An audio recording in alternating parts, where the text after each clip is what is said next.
we've also invoked another provision in our constitution, which says that the sovereignty in the Republic of Kenya rests with the people of Kenya. That the people can either exercise it directly or through delegation to elected leaders. So what we've started is to collect signatures of the people to show that they have no confidence in this government. Ruto got supposedly, according to Bukati, 7.1 million. Already you have 8 million signatures signed, authentic people who are registered, who are saying that they've withdrawn their support for Mr. Ruto and Mr. Gachagua. So this we are also going to present. I think the question was on the cost of living. It's not only affecting Kenya, the world over. We also have the weakening of the dollar and other factors. What, in your opinion, would it be for the cost of living to be brought down? You see, you said, and I said I was talking from experience, as somebody who was running a government also before. You said that you do not deal with the cost of living by increasing taxes. In fact, if you increase taxes, you are increasing the cost of living in the country. They are saying they're increasing taxes because they want to pay debts. And I say that there are other ways in which you can deal with the debt issue, debt crisis, other than just trying to increase taxes to pay those debts. The economy is in recession.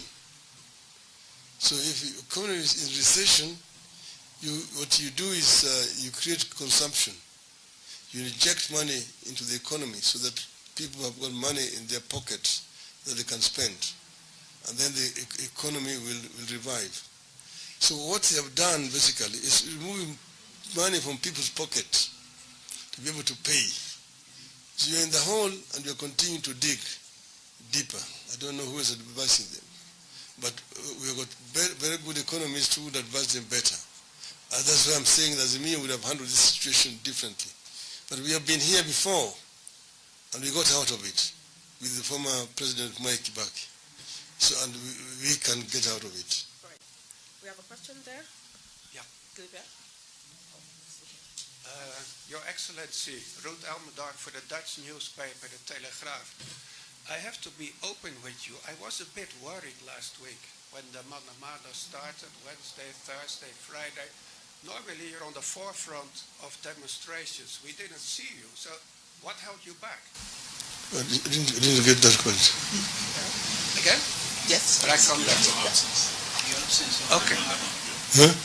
Your absence from Mandamano, could you explain that? Oh, you see, I've mentioned that this Mandamano is not about Raila or Kalonzo or other Azimio leaders. It is now a Kenyan affair. It's a people's affair. I've been in Mandamanos all the time, as you know. If I've missed one of those Mandamanos, it does not matter. They will still take place anyway. But I said I was down with the flu, and that's why I was not on the streets. Yes, Gilbert? Do you have a question? Yes. Hello, Mariama Diallo from Voice of America. Very quickly, I want to follow up on where do talks stand. Obviously, in the beginning of the protest, there seemed to be dialogue because of that formation of that bipartisan group to deal with the IEBC audit issues. But that has stalled, and it seems like just there's no movement. So my question to you is, if President Ruto reached out to you today and say, brother Raila, let's sit down and have a talk with no preconditions, would you respond to that? Would you sit down with him to try to deal with the issues? And just a quick follow-up question. You questioned the Kenyan Constitution today.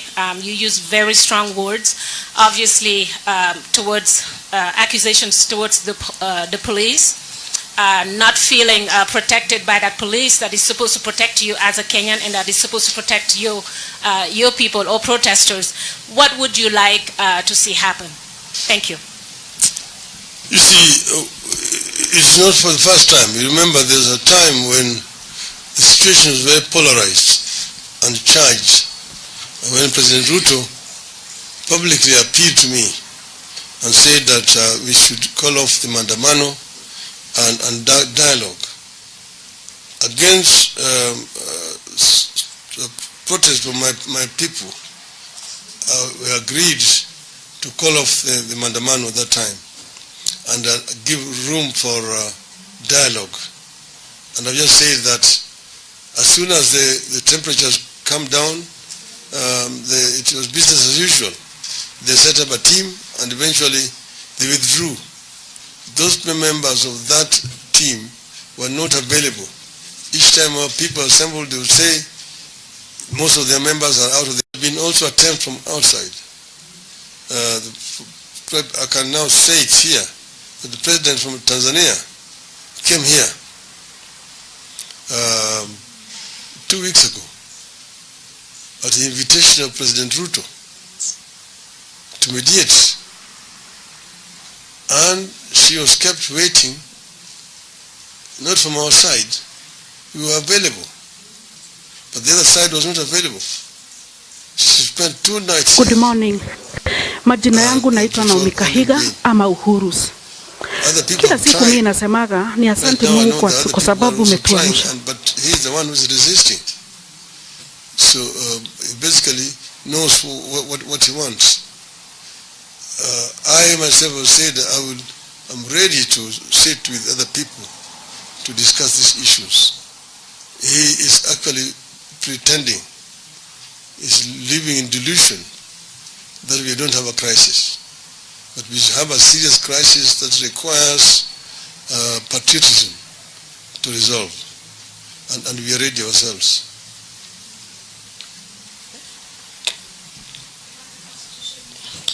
Yes. You question the Constitution, and what would you like to see? Obviously, there's a police that's here that's supposed to protect all Kenyans. You have very strong words today. You're accusing them, but they also accuse you and your people of protesting illegal. So what would you like to say? I'm saying the police are just like the boss living in delusion. You yourself, you're living here practically. You've seen what I'm talking about. I'm not making it up. The media has been present. You've carried most of this on screens. You've seen them on CNN, seen them on BBC. You see, all the international media has been carrying out those very, very disturbing scenes of the horror of police shooting innocent people. You find a police officer wearing civilian going out there to Madari estate and then removing his pistol and shooting a 15-year-old young man and shooting another guy there and running away in full view camera. Nothing has happened to that police officer.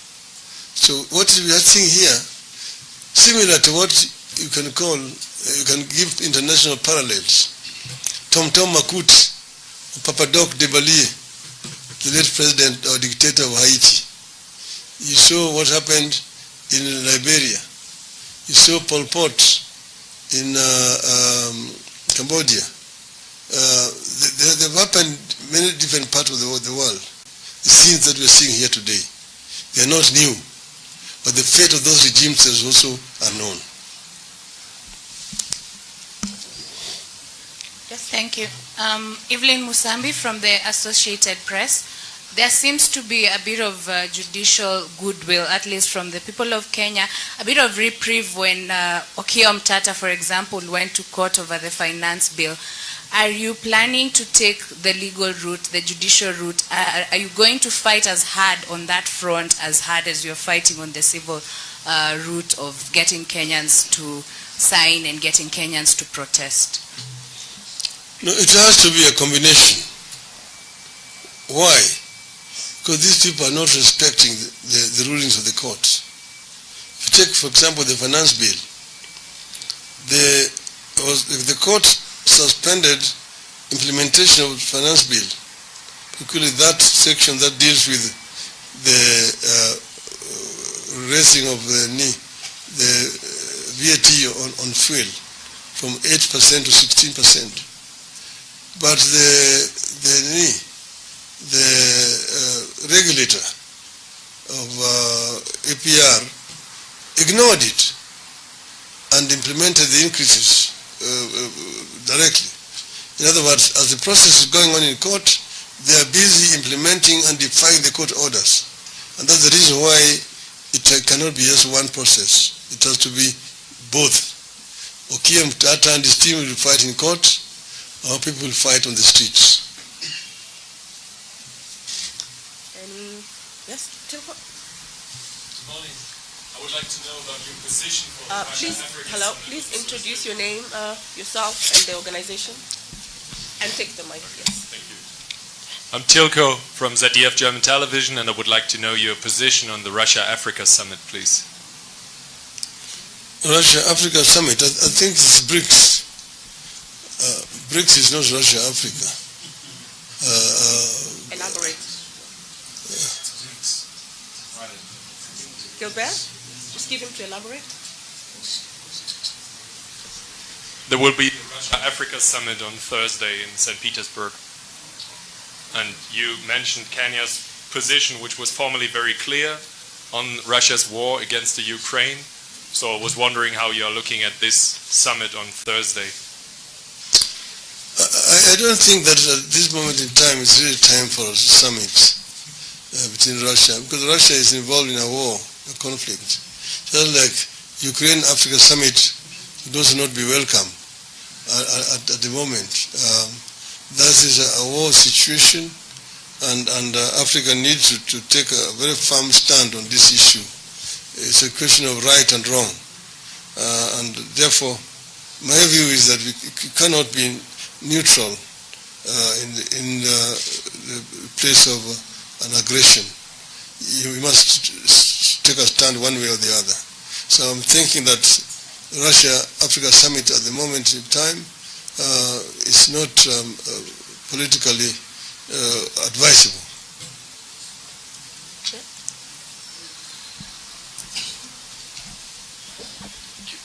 Dylan Gamba, AFP.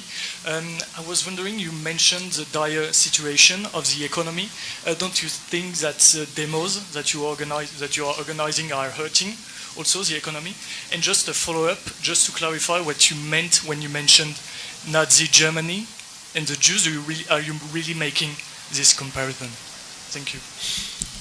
You see, I would say that the economy is hurting, not because of the demonstrations, but because of bad policies which are being implemented by this government. You see, that is what has brought this country to where it is. They were blaming President Uhuru Kenyatta and his regime of having fleeced the country. Uhuru left government in September last year. We are now in July. They've run this government for the last 10 months. Within that 10 months, of course, they should have seen some kind of turnaround, some changes. Yet the country is actually plunging deeper and deeper into debts. They were saying Uhuru had overborrowed.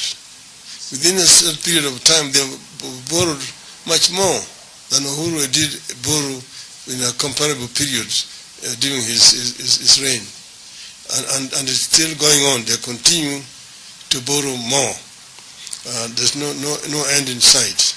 So they came up, for example, with this idea of G2G in terms of oil procurement, which has actually now caused a serious crisis.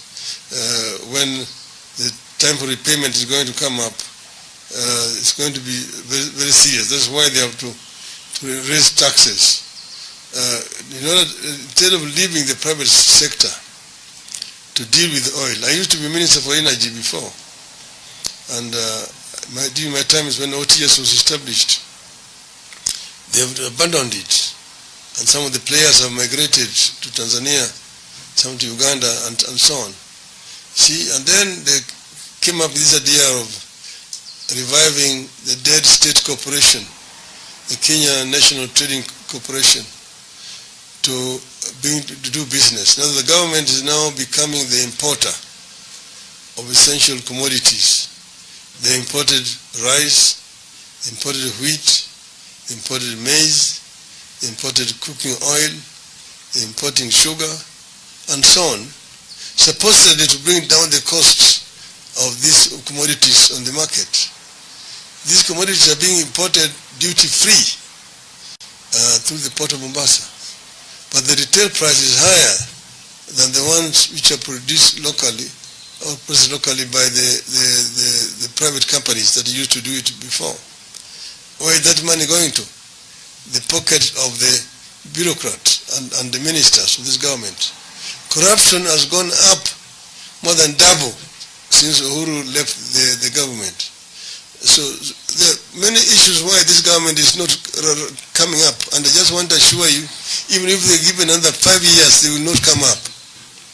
You got the wrong people in the steering, and this government is going to continue to dig deeper and deeper into the mess. They will not come out of it. What is your second question? Yeah, of course. What they're trying to do, I lived in Germany, by the way, for 80 years. And I can tell you the history of the fascists, how it started. You see, how Hitler started it as a joke. The emergence of the brown-headed boys. And eventually, the final solution. The final solution of the Jews thing. And this is what they're trying to do, target one particular community, and you have a final solution to them. You see, that is what is happening here. So targeted at the Jews, it ended up consuming everybody, including what they call etched area, the pure Aryans themselves. Millions and millions were killed. So we are saying we don't want Kenya to go that route. Any more questions?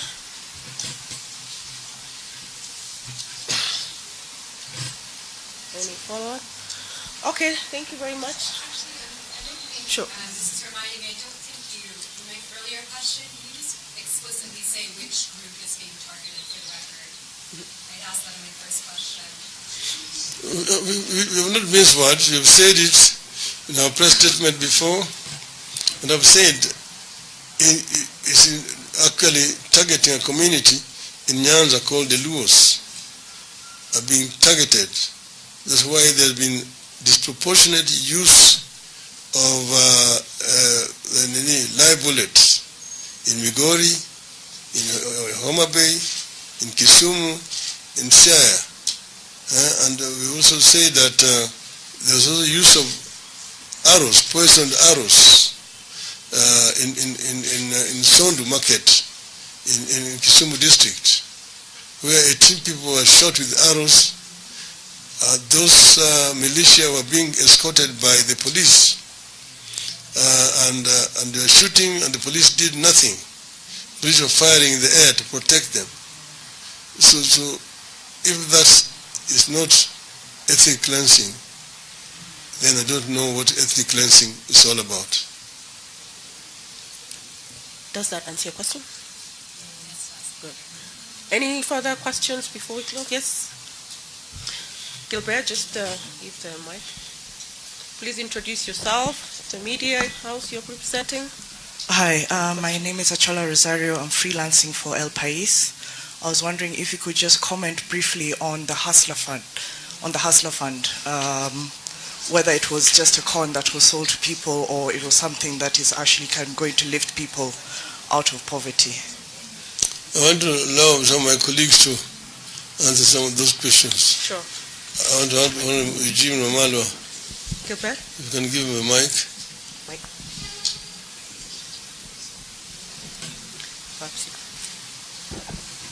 Thank you. I think His Excellency has explained some of the failed policies of this regime. I think that is one of them.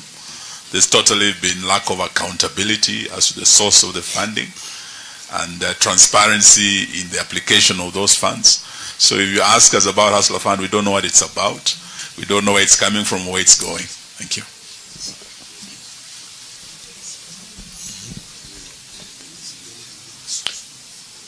Any further questions? Yes. Sorry.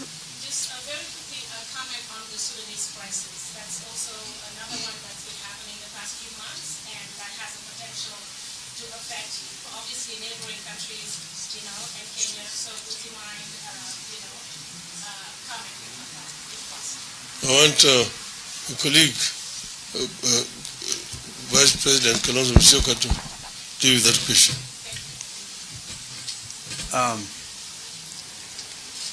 Both Sudan and Republic of South Sudan are members of IGAD community. I, until recently, was a Kenyan special envoy to the South Sudan. And while we are busy dealing with the situation in the Republic of South Sudan, trouble also erupted in the north. And what has been happening in Sudan is a matter of grave concern, not just to the region, but internationally. You get two generals who initially linked up or teamed up with the civilians to topple the dictatorship then of President al-Bashir. But instead of handing over after a year, as they had committed in writing to doing, to the civilians, remember Prime Minister Hamdok was hounded out of office, and then the generals stand on each other. And the result is catastrophic. The number of refugees now in Chad, others heading north to Egypt, and others in South Sudan itself, in Ethiopia and the region, is alarming. So I think we have all, as international community, a responsibility because that country is going down very fast. And apparently, even as they meet in Jeddah, they're still fighting. General Buhran on the one hand, and Hamedi, who was supposed to be the vice chair of the council, quite frankly, it's a very difficult situation. I know that some in this part of the world wanted to intervene, and then others said, no, we think you're part of the problem. So we, as a country, are very concerned.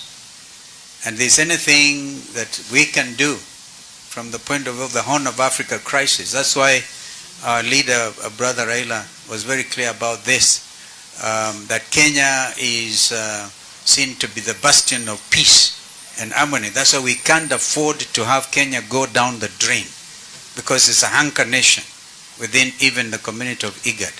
So what remains of IGAD itself is a problem. We do not know. The situation in Somalia and now in Sudan, Ethiopia, of course, you all know, has had huge problems.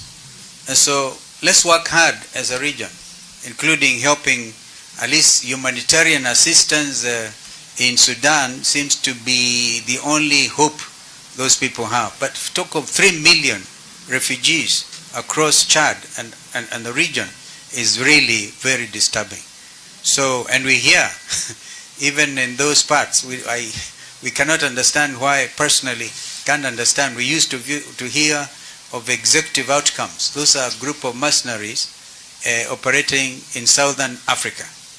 Now this one group seems to be, it's like the world is now getting socialized to the reality of mercenary interference, even within African countries. In Mali, we hear even perhaps in Sudan itself, the world has reason to feel very concerned. Thank you.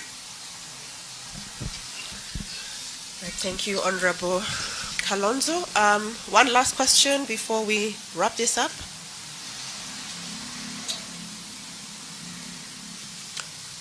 Yes. I can add, perhaps you could get a message or a comment to families that have lost. The opposition has counted 50 people so far to the ongoing protests. And as we keep fighting, then what are you doing about the people that are losing their lives in this fight? Even though they're fighting for themselves, they're fighting perhaps from a call of the opposition saying, let's do this. What is the reprieve for these families and all these victims?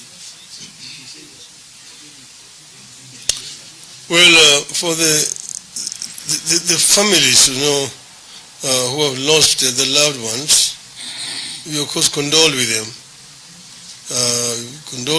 And also those who are injured, who are in various institutions undergoing treatment, we also say we pray for them.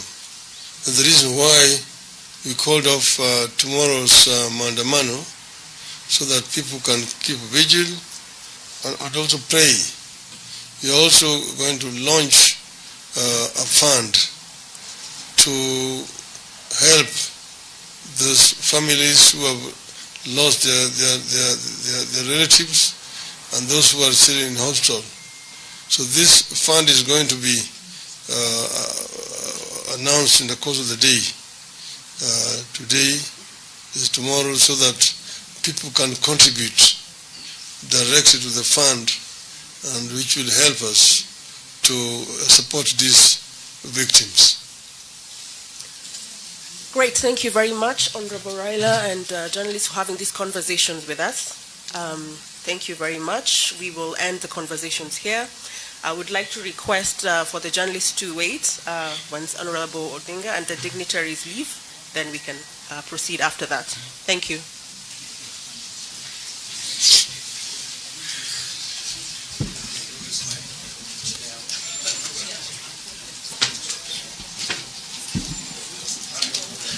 Well, just a reminder that please don't leave without having a taste of our hospitality.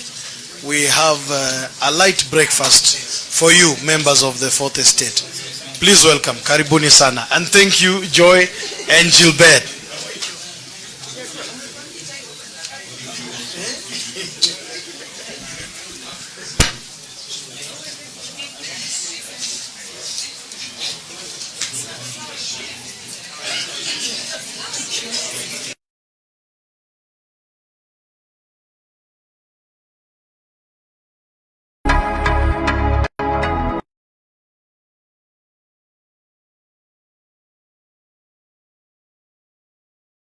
Hi guys, my name is Justina Siokao. Kama kawaida niliwaambia buy airtime across all networks. Ukiwa na line yako ya Safaricom, Telcom, Airtel, unaweza inunulia credit kupitia M-Pesa. Lipa na M-Pesa, paybill number unaweka 333322. Unaweka paybill number ya 333322 na unaweka account number yako ya simu ambayo unataka kuwekea credit, and then you put your PIN number. You put the amount and then PIN number. Tumia paybill ambayo inatokea pale Favored Mobile Agency. They have a paybill number which is making people have a easy time when they are buying credit.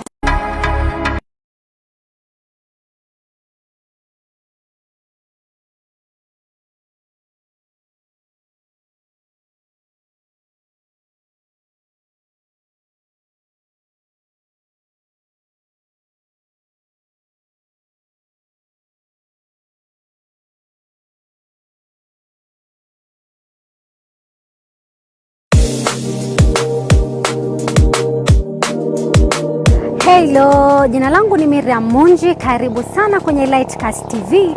Hapa ni mahali ambapo utakuwa ukipata kila kitu kwa utendeti na kwa undani zaidi. Iwapo wewe ni mgeni, tafadhali fanya Lightcast TV kuwa nyumbani kwako, na TV ambayo ni murwa kabisa itakufaa zaidi. Karibu Lightcast TV.